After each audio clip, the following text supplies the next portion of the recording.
Bonjour à tous la famille, j'espère que vous allez bien et bienvenue dans une énième vidéo. Alors aujourd'hui j'ai décidé de réagir suite à la polémique que j'ai vue paraître sur la toile, suite à la vidéo qu'a faite Crazy Sally, la vérité sous le Sénégal, Motherland. Alors je suis extrêmement sidéré de constater que nous sommes aujourd'hui en 2021 et nous avons beaucoup de Noirs, d'Africains, ou de gens issus de la diaspora qui sont encore dans une polémique stérile à vouloir critiquer, à vouloir enfoncer nos sœurs en fait, lorsqu'ils montrent les bons côtés en fait du Sénégal, les bons côtés de l'Afrique. Et moi la première chose que je vais dire c'est que je vais féliciter la sœur pour le gros travail qu'elle a fait au Sénégal, et j'ai pu constater aussi qu'elle va faire une tournée en Côte d'Ivoire et d'ailleurs d'autres pays en Afrique.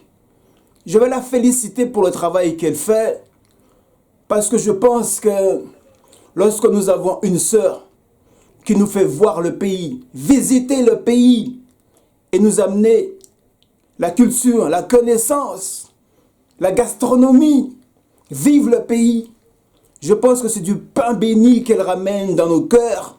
Parce que l'on soit africain, antillais ou autre, ou même le Codem, tous les blancs, tous ceux qui regardent sa vidéo, et même aussi certains maghrébins, oui, et ça il faut le dire. Parce que je pense qu'il y a beaucoup de gens qui se retrouvent dans la vidéo qu'elle a faite. C'est l'humain qui se retrouve dans la vidéo, mais c'est l'Africain qui se retrouve dans la vidéo. Parce que trop de fois, on nous a toujours montré les mauvais côtés de l'Afrique.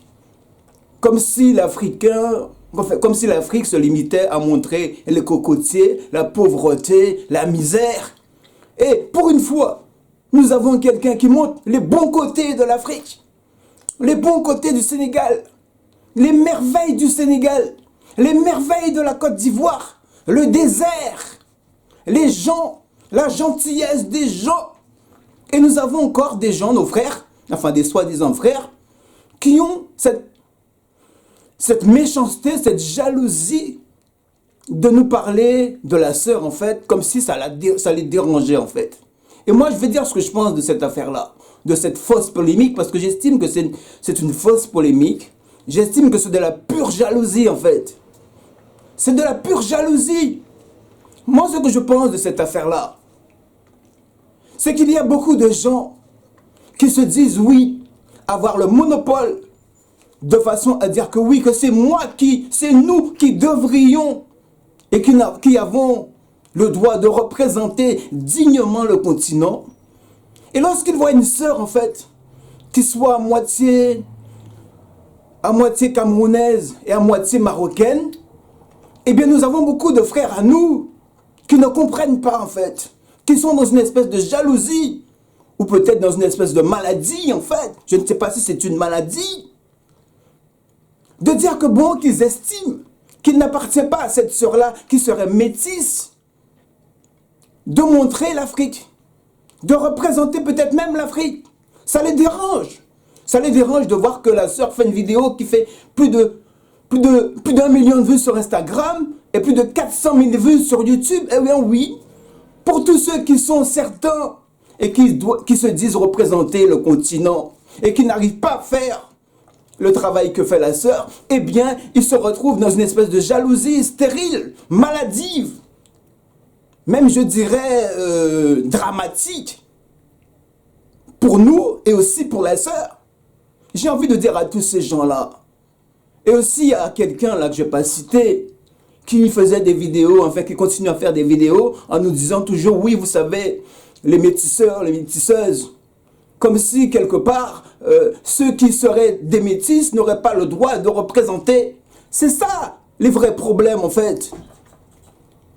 Moi, je pense que ce qu'il faut comprendre, c'est que l'on soit métis, que l'on soit blanc ou jaune, à partir du moment qu'on a 2 ou 3% de sang noir africain, c'est ça qui compte. Et le plus important, qu'est-ce qui compte? C'est la conscience de l'Africain à mettre l'Afrique en avant. Ce n'est pas forcément celui qui sera le plus bronzé et qui se dira africain. Qui est africain? Mais pour moi, celui qui est le plus africain, ou plutôt le plus panafricaniste, c'est celui qui montre le continent, celui qui fait vivre le continent, celui qui nous fait rêver en fait. C'est ça l'Africain, c'est ça le panafricanisme. Alors nous avons beaucoup de gens qui font des vidéos sur la toile, qui font souvent des lives.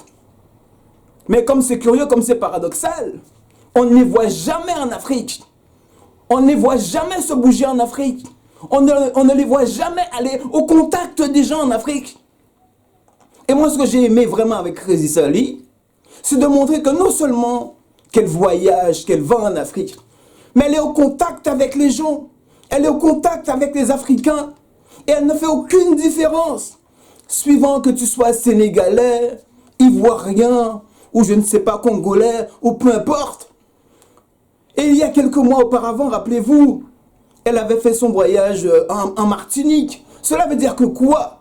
Elle a compris une chose. Que être africain, c'est être enraciné avec sa culture. Et que l'Africain, qu'il soit sénégalais, qu'il soit camerounais, qu'il soit ivoirien, ou qu'il sorte des îles en Martinique ou en Guadeloupe, il faut médiatiser et mettre en avant le potentiel des Noirs. C'est ça, avoir la conscience tout simplement. Et non pas de dire que oui, que nous devrions être dans une espèce d'afrocentrisme. À croire que c'est uniquement ceux qui sont nés sur le continent ou qui seraient vraiment ce qu'ils appellent de vrais Africains, c'est-à-dire noirs, noirs, noirs. Mais celui qui serait métis, lui, n'aurait pas le droit de revendiquer en fait. Et donc de mettre en avant la culture africaine. Voilà mes réalités, chers frères et sœurs. Donc pour moi, tous ces gens-là qui sont dans cette espèce de polémique stérile, pour moi, ça c'est de la jalousie. C'est de la jalousie du premier degré. C'est ce que Aimé Césaire en fait appelait le complexe du colonisé. Nous sommes aussi dans une espèce de complexe de gens, d'Africains, de Noirs tout simplement, qui ne comprennent pas que ce soit elle, cette fille-là, qui puisse représenter, qui puisse montrer la valeur du continent. Alors qu'est-ce que vous voulez? C'est quand même curieux. Quand nous avons des reportages comme Crazy Sally, qui est critiquée, pourquoi? Parce qu'elle est métisse, ça dérange beaucoup de gens. Mais supposons que si nous avions, je ne sais pas quoi, Bernard de la Villardière, qui présentait un bon document sur l'Afrique en montrant les bons côtés du continent, vous seriez tous là, les premiers à applaudir en fait ce reportage-là. Mais par contre, quand nous avons une sœur qui fait sa vidéo afin de montrer les bons côtés de l'Afrique, vous êtes les premiers à la critiquer, à la descendre par jalousie stérile.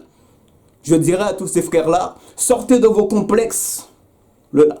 Sortez de vos complexes. Et que si la sœur a su faire cela, ce que j'ai aussi aimé avec elle, vraiment, j'ai senti que c'est quelqu'un qui aime le continent. J'ai senti que c'est quelqu'un qui aime l'Afrique. J'ai senti vraiment quelqu'un qui est en symbiose réellement avec le continent. C'est une vidéo qui non seulement fait plaisir à voir, non pas uniquement pour montrer les merveilles de l'Afrique, mais c'est une vidéo qui nous réconcilie avec l'Afrique mère en fait. Oui, Motherland, la terre, la mère la mère en fait, notre mère à nous, l'Afrique, le continent. Et c'est là qu'on se retrouve à travers sa vidéo de se dire que oui, que l'on soit antillais, martiniquais, guadeloupéen, réunionnais, sénégalais, ivoirien, congolais, peu importe. À partir du moment que nous sommes noirs, nous sommes fiers de voir que oui, la beauté du continent, la fierté du continent. Et c'est ça qui nous rend fiers, c'est ça qui nous rend forts. Je dirais une chose, merci à celle qu'on appelle Crazy Sally. Oui, pour le travail, le gros travail qu'elle a fait sur le continent. Parce que rappelez-vous, il y a quelques années, il y a un certain président qui nous avait dit, oui, vous savez, l'Afrique n'est pas rentrée dans l'histoire. Et moi, je vais féliciter celle qu'on appelle Crazy Sally, de nous avoir montré les merveilles du continent, de nous avoir montré que l'Afrique ne se limitait pas à la misère, à la bagarre, à la violence. Mais que l'Afrique aussi, c'était l'excellence, c'était la gastronomie. Oui, parce qu'il faut casser ces concepts de certaines personnes qui croient, oui, que l'Afrique n'est pas rentrée dans l'histoire. Et montrer ce que la télévision française n'ose pas montrer, que l'Afrique, le continent, C'est un très bon pays, c'est un très bon continent avec des gens vraiment merveilleux, avec le pays merveilleux, avec des gens qui ont un très bon cœur. C'est tout cela que l'Occident ne veut pas nous montrer aujourd'hui. Mais je pense que le plus important, c'est de déconstruire l'idée de tous ceux qui sont des jaloux et qui croient en fait que l'africanité, le panafricanisme serait uniquement limité à des gens qui sont soi-disant noirs, noirs, noirs. Et nous dire qu'à partir du moment que vous appelez Crazy Sally, que vous seriez métis, vous ne seriez pas habilité à montrer ou à représenter le continent. Voilà ce qui les dérange, chers frères et sœurs. Et aujourd'hui, je pense qu'il faut déconstruire ces idées-là. Parce que le plus important, avant tout, c'est toujours de médiatiser l'excellence, en fait. Et l'excellence n'est pas une question de couleur ou de métissage. C'est celui qui aura la plus forte conscience de représenter ou de mettre en avant le continent, de mettre en avant la fierté du continent. Et il faut encore rappeler que ce soit Aimé Césaire, que ce soit Frantz Fanon, que ce soit Malcolm X, tous ces gens-là, ce n'était pas une question de couleur, mais c'était toujours une question de conscience et d'intelligence, de culture. Ils ont eu cette force intellectuelle de mettre le continent en avant. C'est ça qui fait la force du noir et non pas sa couleur personnellement. Merci à tous. Merci à la sœur qu'on appelle Crazy Sally et à une prochaine vidéo.